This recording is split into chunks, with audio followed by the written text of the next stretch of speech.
ভ্ৰমণ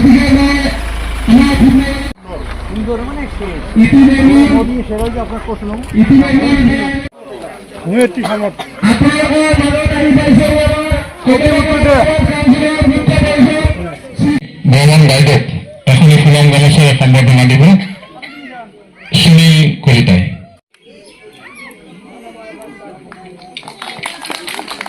আমাৰ মাজত উপস্থিত আছে খুলনামাৰী গাঁৱৰ বিশিষ্ট সমাজসেৱক বকুল দাস মহাশয়ক এখনই ফুলং গামোচাৰে সম্বৰ্ধনা দিয়াৰ কাৰণে অনুৰোধ জনালো।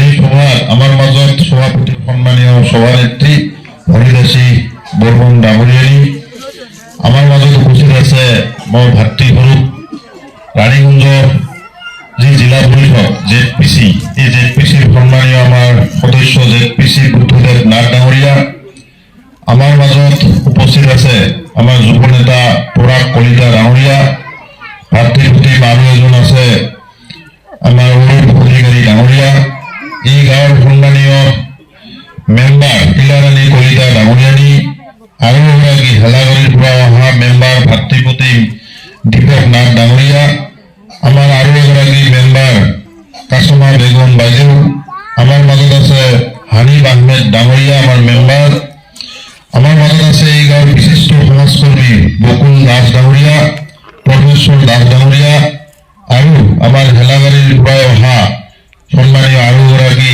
সমাজকৰ্মী কৰুণাকান্ত নাথ ডাঙৰীয়া, আমাৰ সকলোৰে শ্ৰদ্ধাৰ সুনীল বৰ্মন ডাঙৰীয়াকে ধৰি মঞ্চত উপস্থিত আমাৰ মহন্ত আমাৰ যি ভেৰভেৰী গাঁৱৰ সন্মানীয় যুৱ নেতা মহন্ত ৰায় ডাঙৰীয়া, আৰু মঞ্চত উপস্থিত বিশিষ্ট ব্যক্তিসকল, সন্মুখত বহি থকা শ্ৰদ্ধাৰ আই মাতৃসকল, এই গাঁৱৰ শ্ৰদ্ধাৰ ৰাইজ, যুৱ বন্ধুসকল, সকলোকে মই নমস্কাৰ আৰু প্ৰণাম জনাইছো।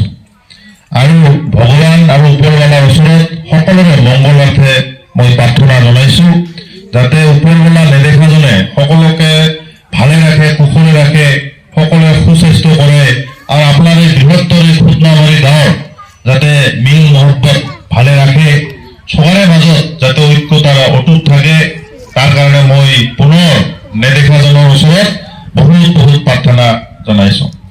যিখিনি নহয় ইতিমধ্যে আমাৰ ভাতৃপ্ৰতি বুদ্ধদেৱ নাথ ডাঙৰীয়াই কৈ যিখিনি চৰকাৰী কাম কাজৰ কথা, আচলতে আজি যে সভাখন কৰিব মই মানে ভবা নাছিলো, যে মই ভাবিছিলো বেলেগ কিবা এটা এনে বোধহয় মানে মত বিনিময় আমি ধৰ বাইদেউৰ ঘৰত বা কিবা এনে এটা চাহ খোৱা অনুষ্ঠান, কিন্তু খন্তেক আগতে মোক ক'লে যে বহুত মানুহ আহিছে, গাঁৱৰ ৰাইজ সকলোৱে আহিছে, তো যি নহয় আমাৰ হয়তো অহাত অলপ লেট হ'ল, তাৰ কাৰণে মই সকলোৰে ওচৰত দেৰি হোৱাৰ বাবে ক্ষমা বিচাৰিছো।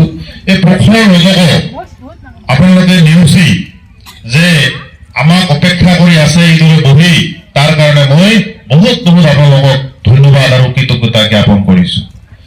আৰু এই যে আমাক অপেক্ষা কৰি ৰজকক নেওচি আপোনালোকে যে এইদৰে বহি আমাৰ কথাখিনি শুনাৰ কাৰণে অধীৰ আগ্ৰহেৰে যে বাট চাইছে, ইয়াৰ জৰিয়তে এটা কথাই প্ৰতীয়মান হৈছে যে আগন্তুক দিনত সকলোৱে আমাৰ এই অঞ্চলত পৰিৱৰ্তনৰ এটা আশা, সকলোৱে এটা পৰিৱৰ্তনৰ ৰেঙনি দেখিব বিচাৰিছে, আৰু সেই পৰিৱৰ্তন হ'ব উন্নতিৰ পৰিৱৰ্তন, আৰু সেই পৰিৱৰ্তন হ'ব আমাৰ এই অঞ্চলৰ বিভিন্ন সমস্যাৰ সমাধানৰ পৰিৱৰ্তন। এই পৰিৱৰ্তন হ'ব আমি ইয়াত বসবাস কৰা প্ৰতিটো জাতি জনগোষ্ঠীৰ সমন্বয়ন আপোনালোকে নিশ্চিতভাৱে আশা কৰি আছে, আৰু সকলোৰে মুখবোৰ চালে এই কথাবোৰ ইতিমধ্যে মুখে মুখে স্পষ্ট ৰূপত আজি বুজা গৈছে। যি কি নহওক, মোক বহুতে চিনি পায়, বহুতে নাপায়, মই জীৱেশ ৰায়, মোৰ নাম ফুটকিবাৰী, চাচাৰ গাঁৱত মোৰ ঘৰ। চাচা মানে জানে, এই যে চাচা বগা যে চাচা, এই চাচা মানে আমার অতি এমন চাচা পাওয়া যায় যে মানে মেলা চাচা আর কি। তো এই চাচার জন্য গাঁওখনের নাম হল চাচার গাঁও, এত চাচা। যি নামক এলা তো জঙ্গল নাই, রাম নাই, অযোধ্যা নাই, এই ধরনের কথা। রাম আমাদের মন্দির হৃদয়ত আছে, ঠিক এইরকম করে আমারও গাঁওখনের নাম বর্তমান চাচার গাঁও হিসাবে আছে। ওই গাঁৱৰ মই মানে চেংরা আর কি। তো লোক যি নহওক, তো আমি যখন আমার এই পরিষদ খান আমার যখন গঠন করে দিছিল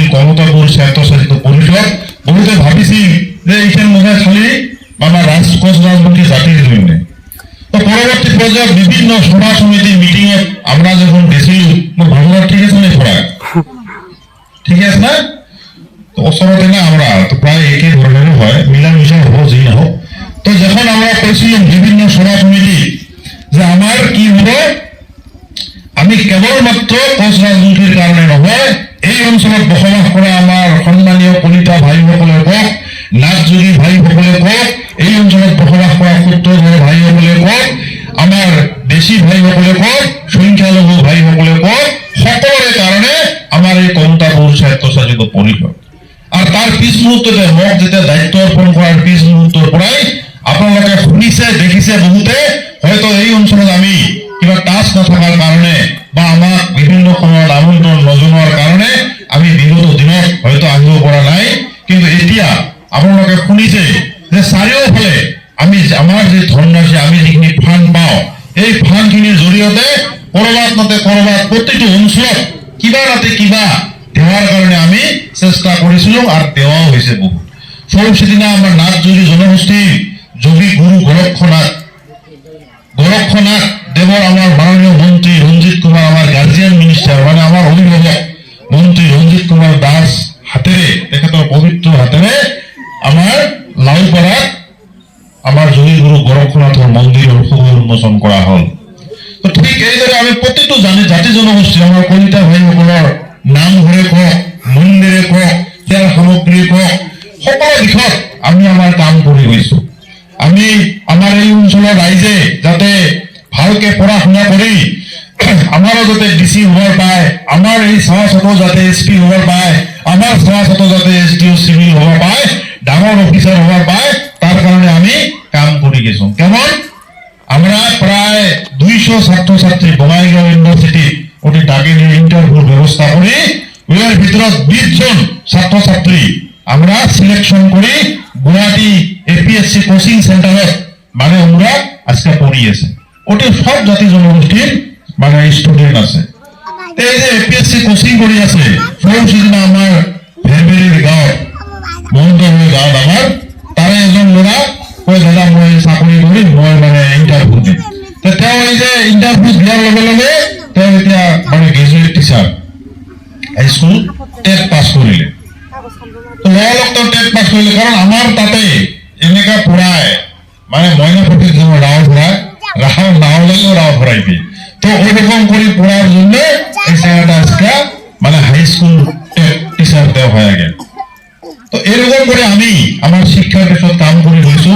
আমার সমাজটা যাতে পুলিশের চাকরি, মিলিটারি চাকরি যাতে পাবার পায়, তার কারণে আমি জায়গায় জায়গায় এডিআর এ যাতে চাকরি পাবার পায়, এডিআর এ কোচিং সেন্টার ইতিমধ্যে বিভিন্ন জায়গায় আমরা দিয়ে আসুন। গোলাগঞ্জতে কক, গুরপুরতে কক, বঙাইগাঁওয়ে কক, আমার ফুটকিবাড়ির কক, সামঘোষায় কক, সাপড়ের কক, বৈঠামারির কক, গোয়ালপাড়া কক, চারিওপাকে আমরা দিয়ে আসুন। তা আপনার এই পাকে এইবার মই আজকে বললাম যে রানীগঞ্জ যেহেতু মিটিং সেন্টার, ঠিক আছে না এই জায়গাটা, এইবার একটা এডিআর এ আমার কোচিং সেন্টার দেওয়ার মই আজকে আপনার আগত ঘোষণা করলাম।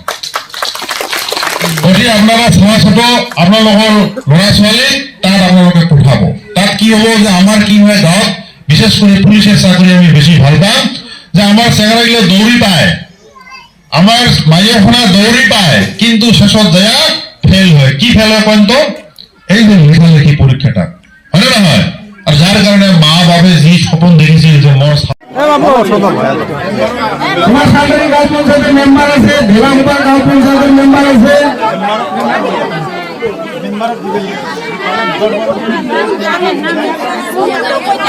আছে কিবা আছে আৰু তোমাৰ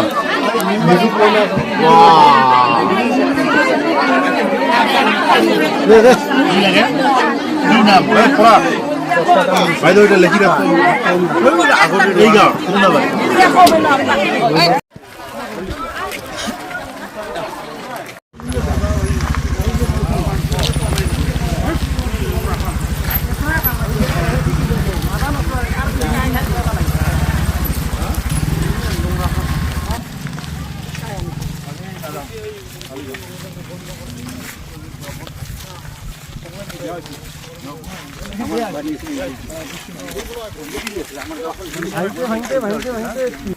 মেইন গাঁওখন এইখান এই গাঁওখন আছিল এখন শিডিউল কাষ্ট যেখানে ওই যে বর্তমান শাল্টারে দিয়েছে এই গাঁওখন পুঁতি আছিল আগত এইফালে আছিল মাঝি গাঁওখন রাস্তার ওই ওই বগরি গাছের ওইখানে আছে পরে ওদি একটা রাস্তা আছিল হ্যাঁ তাহলে দেখেন ভাঙতে ভাঙতে কত ও এটা ভাঙি মানে এইফালে থেকে এই যে মিডিল আছে